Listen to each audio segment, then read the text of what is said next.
Então, pessoal, eu deixei para vocês aqui mais alguns temas sobre o qual a gente já tinha comentado.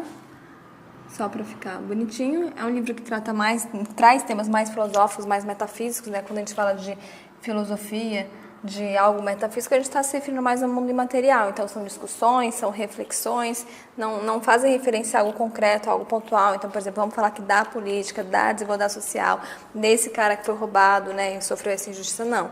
A gente tem ali outros temas que também são temas atuais, temas que também são temas humanos, mais temas mais abstratos, tá bom? Então, por isso, inclusive, que costuma ser mais difícil de ler, porque a gente está falando aqui de abstrato e, de modo geral, a gente pensa quando ele fala, discute o tempo, discute o amor, discute a nostalgia, a relação com o tempo de novo, né, que o passado e o presente, quando ele faz todas essas discussões, esses questionamentos, essas reflexões, o que ele está fazendo, na verdade, de um modo geral, não que a gente precise encontrar uma palavra para definir o livro inteiro, não é essa a ideia, mas, de modo geral, o que a gente pode dizer é que ele faz reflexões sobre estar no mundo.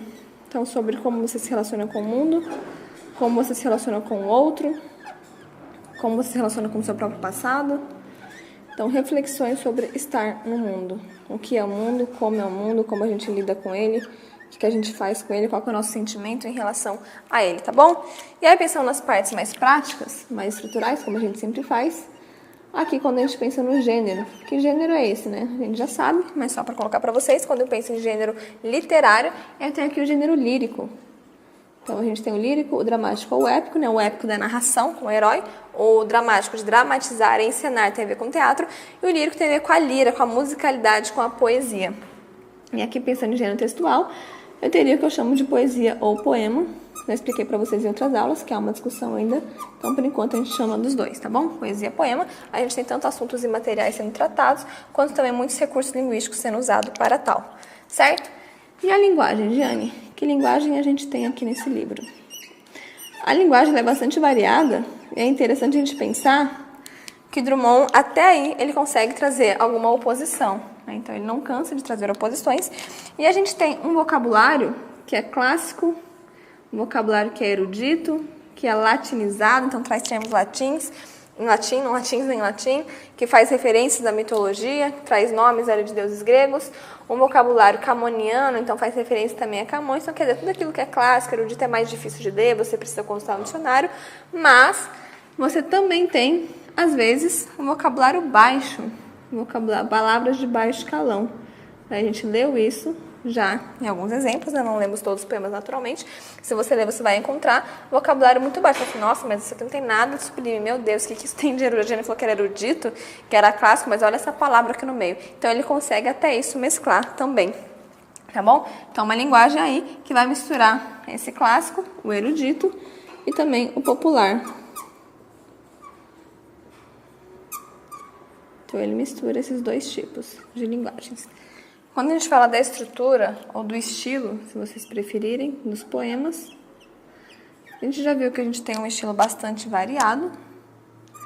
Então, a gente tem no livro sonetos, que é aquela estrutura fixa clássica.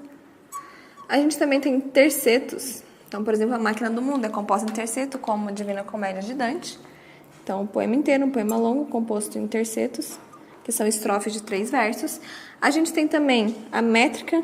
Então, muitos poemas que são metrificados, quer dizer, são poemas que têm cada verso com a mesma quantidade de sílabas, mas nós também temos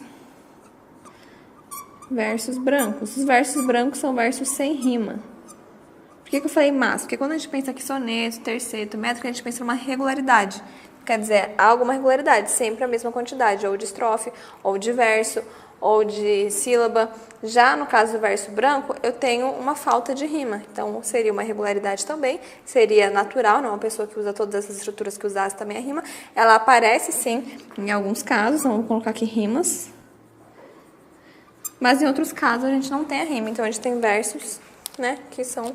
Nós temos uma, digamos assim, uma liberdade formal, tanto na linguagem popular, quanto na variedade, né, dentro de um mesmo livro, quanto também na escolha por não rimar. Então, às vezes você tem a estrutura do soneto, mas sem rima. Daí você não pode chamar de soneto, porque o soneto tem que ter rima.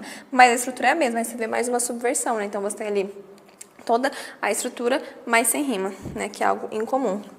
E o lírico? Quem é esse o lírico?